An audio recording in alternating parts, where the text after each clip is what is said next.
तो गाइज ये है नई सुजुकी एवेनिस और आज इस वीडियो में हम इसी स्कूटर के बारे में जो है डिटेल में बात करने वाले हैं। नमस्कार दोस्तों, मेरा नाम है रिदमान, आप देख रहे हैं ऑटो तत्व। आज डिटेल में बात करते हैं एवेनिस के बारे में। और ये जो स्कूटर है इसको क्लियरली सुजुकी ने जो है एंटॉर्क को कम्पीट करने के लिए लॉन्च किया है, क्योंकि एंटॉर्क की पॉपुलैरिटी बढ़ रही है और वहाँ पे एक क्लियरली टारगेट ऑडियंस काफ़ी बड़ा है, मार्केट साइज काफ़ी बड़ा है, जिसको केटर करने के लिए सुजुकी ने एवेनिस को यहाँ पे लॉन्च किया है ऑन दी सेम प्लेटफॉर्म जिसपे सुजुकी एक्सेस ऑलरेडी हमें मार्केट में देखने को मिलती है। खैर, इन सारी चीज़ों पे जो है हम आगे तो बात करने ही वाले हैं डिटेल में। तो शुरुआत हम यहाँ पे करते हैं इस पर्टिकुलर स्कूटर के डिजाइन से, और डिजाइन एक सब्जेक्टिव मैटर होता है, तो आप मुझे नीचे कमेंट सेक्शन में जरूर बताइएगा कि आपको एवेनिस का डिजाइन कैसा लगा। लेकिन उससे पहले आपको एक फन फैक्ट बताता हूँ। एवेनिस का जो नेम है वो डिराइव किया गया है फ्रॉम द वर्ड एवेन्यू, और बहुत ही वियर्ड सा चॉइस लगा मेरे को कि एवेन्यू से एवेनिस, मतलब क्या रीजन है? क्या सुजुकी इसके साथ कोई नए मार्केट के एवेन्यूज खुल जाएंगे उनके लिए, ये एक्सपेक्ट कर रही है? Whatever may be the reason, but वहीं से जो है नेम को डिराइव किया गया है। ये जो स्कूटर है क्लियरली सुजुकी ने डेवलप किया है to rival with the TVS Ntorq. Avenis जो है ऑल इन ऑल बेस्ड है सुजुकी एक्सेस के ही प्लेटफॉर्म पे। एक्सेस मेरा one of the most top recommended scooter रहा है। मेरे हिसाब से एक्सेस की जो वैल्यू फॉर मनी कोशेंट है वो बहुत ज्यादा है, लेकिन जिनको वो थोड़ी सी प्लेन, बेसिक एंड कन्वेंशनल लगती थी उनके लिए यहाँ पे एवेनिस एक ऑप्शन बन सकता है। एनीवेज, बात करते हैं इसके ओवरऑल डिज़ाइन के बारे में। तो डिज़ाइन काफ़ी ज़्यादा शार्प है और काफ़ी बढ़िया आपको लगेगा। डिज़ाइन जो है मैं कहूँगा कि एक्चुअल में थोड़ा सा सेफर अप्रोच भी लिया है, प्लस इसको शार्पर भी बनाया है, जिससे ये जो ओवरऑल स्कूटर है वो एक्चुअल में काफ़ी ज़्यादा बेहतर लगती है। बात करते हैं जी इसके फिट एंड फिनिश लेवल्स की, तो ये fit and finish level wise बहुत ही बेहतरीन है। पेंट फिनिश की बात करें या बात करते हैं हम इसके panel gaps and plastic quality की, तो बहुत ही कंसिस्टेंट पैनल गैप्स है। कोई ऐसा आपको वियर्डली पैनल गैप्स आपको देखने को नहीं मिलेंगे। प्लास्टिक क्वालिटी बहुत ही अच्छा इस्तेमाल किया गया है। मेजॉरिटी जो स्कूटर है वो फाइबर की बनी हुई है, तो इस वजह से अच्छे क्वालिटी का इस्तेमाल करना जो है बहुत ज़्यादा क्रूशल हो जाता है। और जितना प्राइस आप इस स्कूटर के लिए पे करते हो उस हिसाब से आपको ये पर्टिकुलर स्कूटर में फिट एंड फिनिश लेवल जो है काफ़ी बेहतरीन मिलने वाले हैं। स्विच गियर की क्वालिटी की, तो ये वही क्लियरली सुजुकी के पार्ट्स बिन से उठाए गए हैं। सेम स्विच गियर जो है आपको एक्सेस में, बर्गमैन में देखने को मिलता है। और मैं ये नहीं कहूँगा कि ये टॉप ऑफ दी लाइन है इन टर्म्स ऑफ क्वालिटी, लेकिन बहुत ही ज़्यादा ड्यूरेबल होते हैं। सालों साल जो है ये प्लास्टिक आपको मतलब किसी भी तरीके से प्रॉब्लम नहीं देंगे। इसी के साथ आते हैं हम इसके स्टोरेज स्पेसेस की, और शुरुआत हम करेंगे इसके अंडर सीट स्टोरेज से। अंडर सीट स्टोरेज डिसेंट है। आप यहाँ पे एक फुल फेस हेलमेट तो नहीं रख सकते हैं, लेकिन हाफ फेस हेलमेट जो है आप रख सकते हैं। कमी जो मुझे यहाँ पे लगी वो है एक अंडर सीट स्टोरेज लाइटिंग की, जो कि इसके कंपटीशन में आपको देखने को मिल जाता है। फ्रंट में अगर बात करें तो फ्रंट एप्रन में आपको दो कभी होल्स देखने को मिलेंगे। एक क्लोज्ड है जिसमें आप एक 6 इंच या उससे बड़ी स्मार्टफोन रख सकते हैं, और उसी में आपको एक चार्जिंग पोर्ट भी देखने को मिलता है जो कि इल्यूमिनेटेड है, which in my opinion is a good touch, because रात में अक्सर स्कूटर्स में जो है चार्जिंग पोर्ट ढूंढना एक प्रॉब्लम हो जाता है। तो यहाँ पे सुजुकी ने जो है कन्वीनियंस के पॉइंट ऑफ व्यू से उस चीज को ध्यान में रखा है। एक अर्गोनॉमिक फ्लॉ जो मुझे इस पर्टिकुलर स्कूटर में लगी वो है इसके फ्यूल फिलर कैप को लेके। अभी ये जो फ्यूल फिलर कैप है वो आउटसाइड प्लेस्ड है, which is a good thing, लेकिन ये खुलता है एक अलग की होल से, जिसके लिए आपको चाबी निकालनी पड़ेगी उस की होल को, जो कि पीछे की साइड प्लेस्ड है, उसमें लगा के आपको ये खोलना पड़ेगा। इजीली आई वुड से कि इंटीग्रेट हो जाता मेन की फॉर्म में, जैसा कि और भी बहुत सारे स्कूटर में हमने देखा है। क्या आपको ये अर्गोनॉमिक फ्लॉ लगता है या नहीं? आप मुझे नीचे कमेंट सेक्शन में जरूर बताइए। इसी के साथ बात करते हैं इसके हेडलैम्प्स की एंड लाइटिंग की।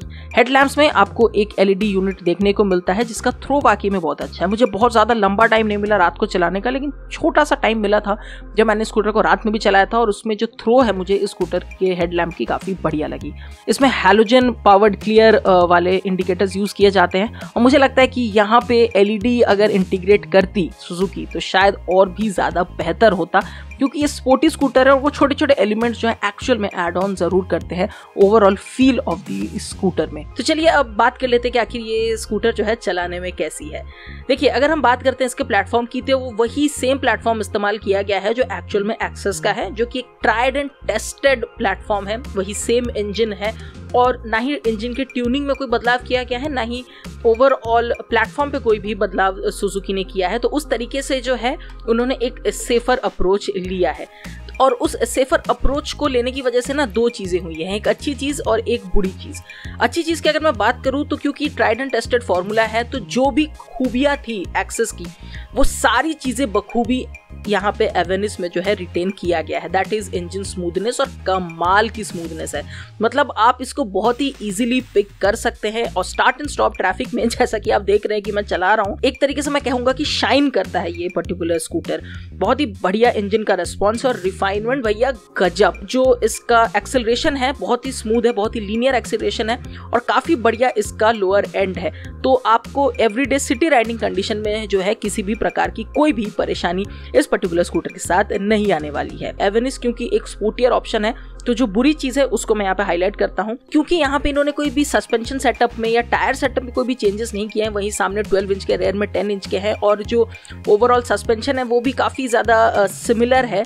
तो इस वजह से ये उस तरीके की स्पोर्टियर फील आपको नहीं दे पाती है और वहां पे एंटॉर्क जो है क्लियरली थोड़ी बेटर प्रोडक्ट निकल के आती है।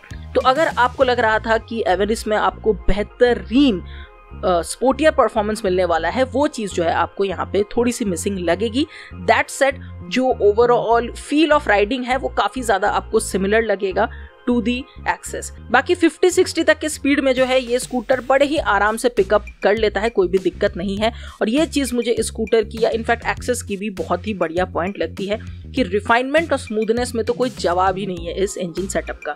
बात करते हैं इसके हैंडलिंग की, और हैंडलिंग वाइज ये बहुत ज्यादा, मैं नहीं कहूँगा कि स्पोर्टी है क्योंकि मैंने ये चीज़ को ऑलरेडी आपको बता ही दिया। तो एक काफ़ी बैलेंस्ड हैंडलिंग मैं कहूँगा कि यहाँ पे आपको देखने को मिल जाती है। ब्रेक्स बहुत अच्छे हैं, बहुत ही बढ़िया ग्रिप एंड बाइट आपको ये देते हैं। और मतलब अगर आप सोच रहे हैं कि हायर स्पीड से बिल्कुल फटाक से रोकना है आपको, तो वो चीज़ जो आपको कहीं ना कहीं कॉन्फिडेंस इंस्पायरिंग स्कूटर की ब्रेकिंग यहाँ पे आपको देखने को मिल जाती है। अब बात कर लेते हैं इसके राइड क्वालिटी को। राइड क्वालिटी जो है बहुत ही अच्छी आपको मिलती है, बहुत ही बैलेंस्ड राइड क्वालिटी है। ज़्यादातर बम्प्स को जो है ये बहुत ही बेहतरीन तरीके से सोकअप कर लेती है और उसमें जो है आपको किसी भी प्रकार की कोई भी परेशानी नहीं होने वाली है।